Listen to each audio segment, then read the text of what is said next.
Здравейте хора, това е втория клип от UEFA Euro 2012. Ако сте гледали миналия ми клип, играх срещу Португалия.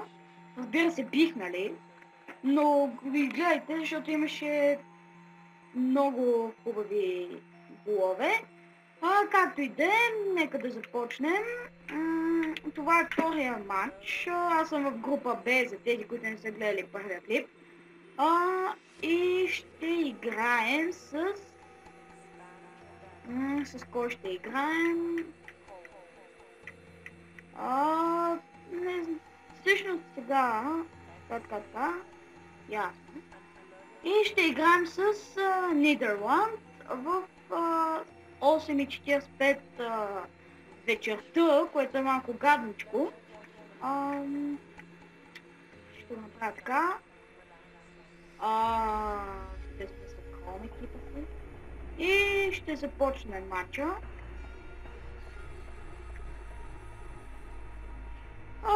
Преди всеки матч, казал съм го и преди, има такъв тренинг. Биете просто шутове. И ако искате, аз не го игра. Мисля, не обичам много. Ще сме от дясната половина. Както и да е. Пробив на Озил. Това е великолепен пропуск. Няма по-хубав пропуск. Да знаете, че пак казвам, не знам много играчите. Това не очаквайте да съм някакъв висш коментатор. Просто гледайте клипа и се забавлявайте. Пак ще кажа, във всяко клипче, което снимам на клипа, казвам това важно съобщение. Пишете коментари, нали, в коментарите пишете кои отбори да снимам и за какви игри да качваме клипове. Повечето от вас вече знаят, но все пак за допълнителна информация. Лошараме с пъна, но не дадоха фаул, разбира се, защото е по пушарки.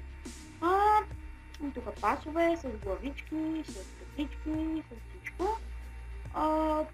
Не знам този как се казва. Тук имаше отбиване от... Но как и да е, просто Вандервар сега ще...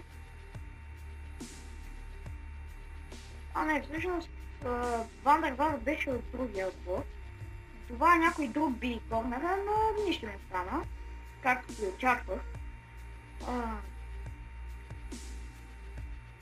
Така. Той тича. Добре, пас тук. Пасове в моята част на игрището. Само да знаете, че съм намалил това. Намалил съм звука. Аз пък звука по времената да са по 4 минути, за да не става твърде дълъг клипа.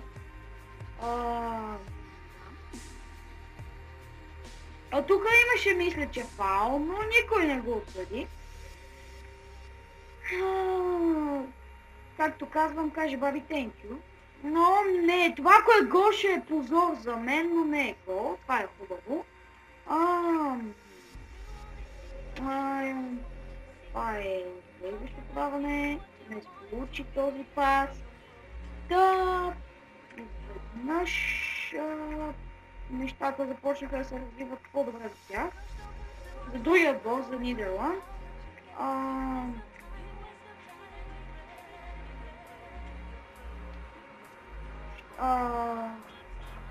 Така, не знам защо не говоря, просто съм се получил. Сега лаха М. Не го знам това. И това е засаден гол, дами и господа. Разбира се, нали, от съдята минават винаги тия. Тук шут. Добре, хора, подобки. Както винаги, Подолски поддава на другите. Въобще не гледа моите. Добре. Няма значение, както да е. Контра опитана атака за техния отбор. Тук хубаво извеждащо подаване. Клозе. Не знам тук какво стана, но просто нямаше как да не страва Клозе. Днес един мой приятел ми каза, че се чете Клозе. Така че не е Клозе. Не се заблуждавайте. Както и да е, много хубав гол. Хубаво минаване, въпреки че не знам как стана. Мога да кажа, че съм kind confused. Да се каже. Тук е изстрел на Клозе. На Клоуз. Много странно име Клоуз. Те носи Клоуз на някой. Но как и да е. Няма значение. Те са му избирали името, родителите. Да, абсолютно винаги сигурно съм роден с този кръг. Абсолютно винаги. 1-0 е 45 минута. Така. Не знам защо направих това, но продължавам да се случвам около един матч. 1-0, не мога да вкарвам толкова голове за 4 минути, все пак едно по време. Тук смяна в Робен влиза и Чуи ще излиза. Тук хубави финтове на Робин, разбира се. И просто стакация човека. Какво да направи? Такъв се родил. Тук също някаква мешаница. Не знам, но общо взето много странни неща стават в фифата, но яки бъгове, лагове също. Само че, ако сте можете да се чута, няма смисъл да ви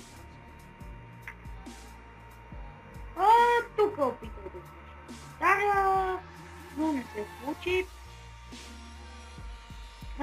Тук не знам защо постъпи така. Добре. Хубаво, тук мисля, че имаше засада, но само контратака тук. Ще се опитам да ги мина на спринт. Добре, Озил е бърз играч, това го знам. И тук хубав гол на Клозе. Айде, елате. Айде, търкай, почакаш. Просто нямаше как да ме вкара, владя си я чув. Не, всъщност директно стреля някакво да владява топката през головата. През голите се.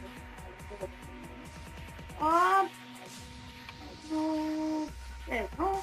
Продължава матча. Тук атака за Нидерланд. Добре. Тук не знам какво ми стана, но просто стана.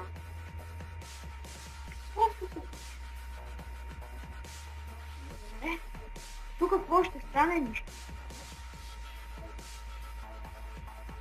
Какво ще стане тук? Какво ще стане? Какво ще направят германците? Нищо не направят.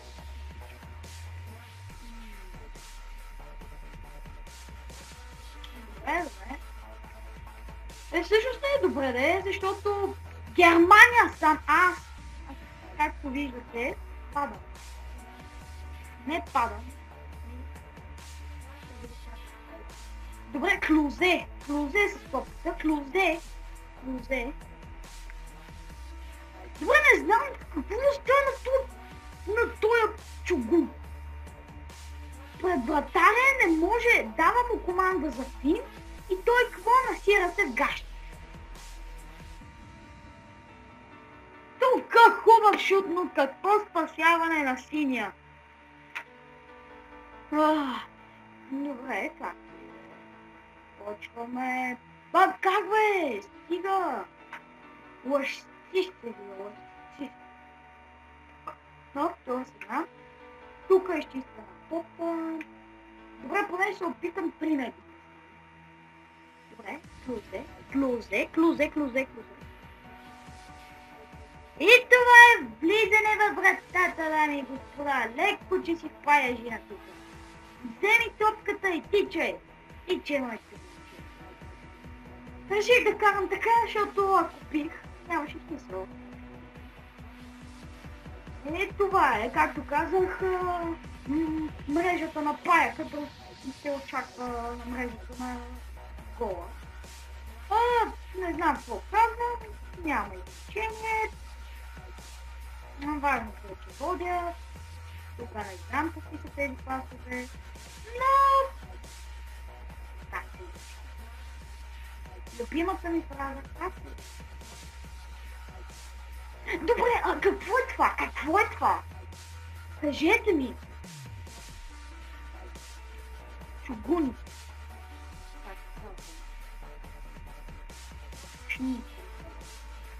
Добре. Трябва да става това, Поне с 4 на 1 трябва да бия, иначе няма мач. Тук изнасилено подаване. Не е изнасилено, изсилено подаване.